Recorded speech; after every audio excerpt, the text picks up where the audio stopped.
धर्मों का आम तौर से जो मतलब है, जो धर्मों का आम तौर से अभिप्राय है, वो अच्छी अच्छी बातों को करने का, सद्विचार, सकारात्मकता, पॉजिटिविटी, इन्हीं बातों पर उनका जोर रहता है। अगर धार्मिक बातें मानी जाएं तो धार्मिक बातों का अर्थ ही है कि अच्छी सद्विचारों वाली, नैतिक शिक्षाओं वाली। तो जो धर्म भारत से बाहर गए उनको लगा कि अगर परमात्मा तो सारी अच्छी बातें ही दे रहा है, फिर बुरी बातें भी होती हैं लोगों में, लोग शैतानियाँ भी करते हैं, विध्वंस भी करते हैं, तो कोई शैतान भी होना चाहिए। तो उनके यहाँ शैतान का भी कॉन्सेप्ट आ गया। एक परमात्मा का कॉन्सेप्ट है और एक शैतान का कॉन्सेप्ट। अब अगर उनसे पूछो तो वो ये बताने में मुश्किल अड़चन अनुभव करेंगे कि ये शैतान जी कहाँ से आते हैं। परमात्मा, अगर एक ही ऊर्जा, एक ही स्रोत के दो नाम हैं तो भेद की ज़रूरत नहीं है। और अगर शैतान का क्रिएशन कोई अलग शक्ति और ऊर्जा करती है तो संघर्ष बना रहने वाला है कि पता नहीं कौन ज़्यादा पावरफुल है, कि गॉड या डेविल, पता ही नहीं हमको। और अगर ईश्वर ने ही शैतान को बनाया है तो ये क्यों बनाया है, किस लिए बनाया है? पहले उपद्रव पैदा करो और फिर उसको सुलझाओ, जैसा आजकल के पॉलिटिशियन करते हैं। पहले दंगा करवाओ और फिर शांति करवाओ, तो बड़ा पॉलिटिकल मामला हो गया। तो जो स्पिरिचुअल लोग होंगे वो इतने पॉलिटिकल तो नहीं रहे होंगे कि आपको अच्छी शिक्षाएं भी दें और पीछे से एक ऐसी एंटिटी भी क्रिएट करें जो आपको बहकाए, भटकाए। सारे धर्म इस उलझन में बड़े उलझे हुए हैं और उन्होंने मोटा मोटा हिसाब कर लिया, इसीलिए कोई सोचना भी नहीं चाहता, उस पर पुनर्विचार भी नहीं करना चाहता। उनको लगता है और उससे लड़ाई लड़नी है और उसको जीतना है। भारत में इन्होंने दिखाया, जो पहुँचे हुए सिद्ध लोग थे, शिव का प्रतीक जो नकारात्मकता और सकारात्मकता के बीच खड़ा है। उसके एक हाथ में अंधेरा है, एक हाथ में उजाला है, एक हाथ में उसके देवता हैं, एक हाथ में दानव है, कोई भेद नहीं।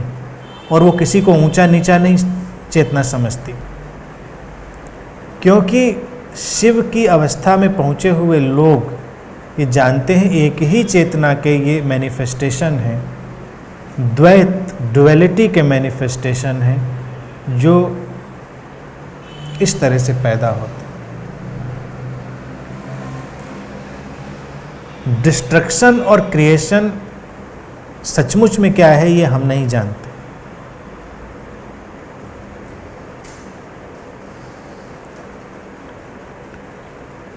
इसीलिए अगर पौराणिक कथाओं को पढ़ेंगे, जो कथाएं शिव और देवी और इस तरह की बहुत सारी कथाएं रचते हैं, और वो लोग जो पौराणिक कथाएं रचते हैं तो उसमें पढ़ने के बाद जो पाठक है वो कई बार बहुत कंफ्यूज हो जाता है कि जो बुरे लोग कहे जा रहे हैं, असुर या राक्षस, वो भी बहुत अच्छे हैं, और जो देवता कहे जा रहे हैं वो भी बहुत शैतान हैं। उनके अंदर भी तमाम तरह की बुराइयां हैं, उनके अंदर अच्छाइयाँ, इनके अंदर बुराइयाँ। अच्छा कौन, बुरा कौन, आप तय नहीं कर पाओगे। अगर पौराणिक कथाओं को बहुत डिटैच होकर देखो, तो अगर कृत्यों के आधार पर देखो, थोड़ी देर के लिए ये भूल जाओ कि ये देवता हैं और ये दानव हैं, तो समझ में नहीं पड़ेगा अच्छा कौन, बुरा कौन। सब दोनों काम कर रहे हैं,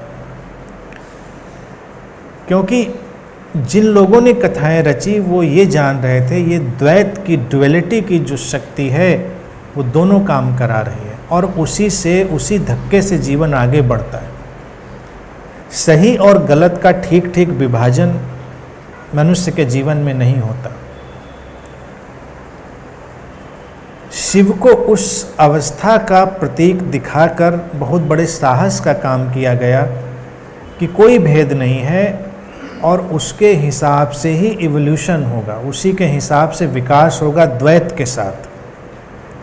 अच्छाई और बुराई के साथ, अंधेरे और उजाले के साथ, विध्वंस और सृजन के साथ ही मनुष्य की चेतना का विकास होगा। तो शिव के प्रतीक में ये सारे विरोधाभास खड़े हुए होंगे। शिव को ऐसा प्रतीक कभी नहीं दिखाया गया कि वो बहुत ही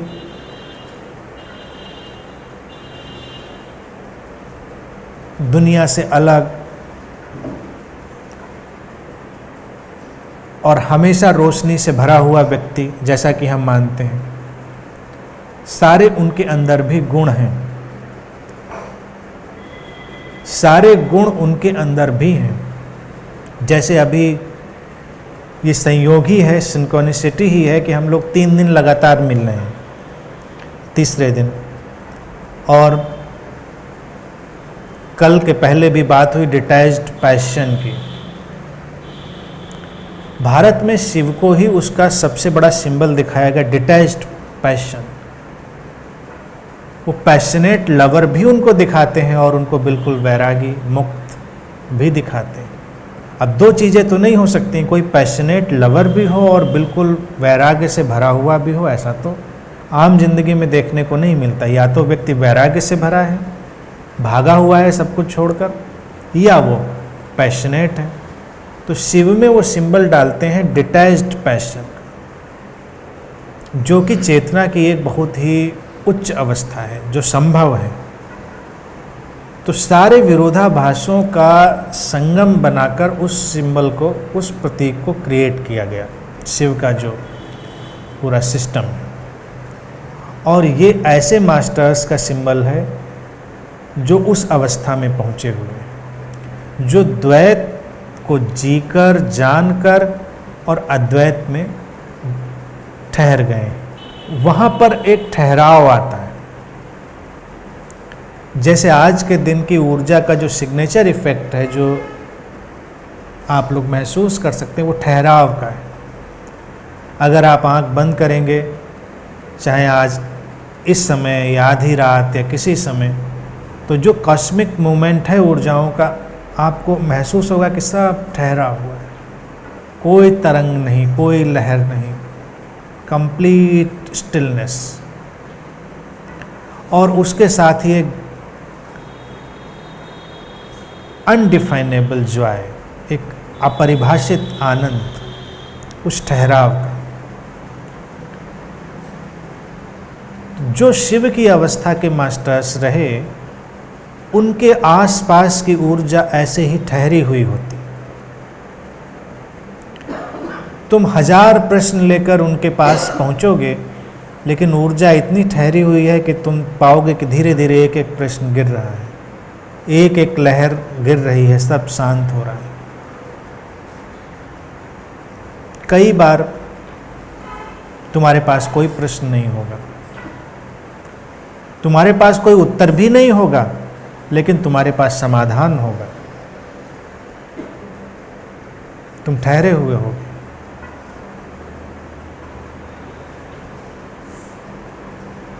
तो इन सारी चीज़ों का सिंबल आज के दिन लोगों ने जब कॉस्मिकली देखा, तो इसको उन्होंने माना कि इसको सेलिब्रेट करना चाहिए। इस अवस्था को हमें ध्यानपूर्वक, मेडिटेटिवली सेलिब्रेट करना चाहिए। कल से ही डिस्टर्बेंस रहा है, और जब मैं यहाँ आई तो मेरे आंखों में आंसू थे और मेडिटेशन के समय भी हो रहे थे। और मेडिटेशन के बाद जब आपने बोलना शुरू किया, तब धीरे धीरे मन शांत हुआ है। तो हमें नहीं पता क्या हो रहा है मेरे साथ। Yes, this is Shiva energy, balance after disturbance. कोई भी संतुलन उपद्रव के पहले नहीं आता,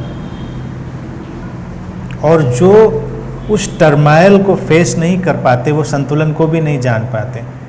तो अच्छा है, इसीलिए। और कई बार अगर वो कंट्रास्ट दिखाना हो अस्तित्व को, तो हमारे सामने स्थिति ज़्यादा अच्छे से आती है। जैसे आज के दिन अगर आपको ठहराव अनुभव करना है, तो एक दिन पहले आपको बहुत उथल पुथल से गुजर जाना चाहिए, तो शायद आप एकदम से उस ठहराव को अनुभव कर पाए। तो ये बहुत ही नेचुरल फिनोमिना हो सकता है।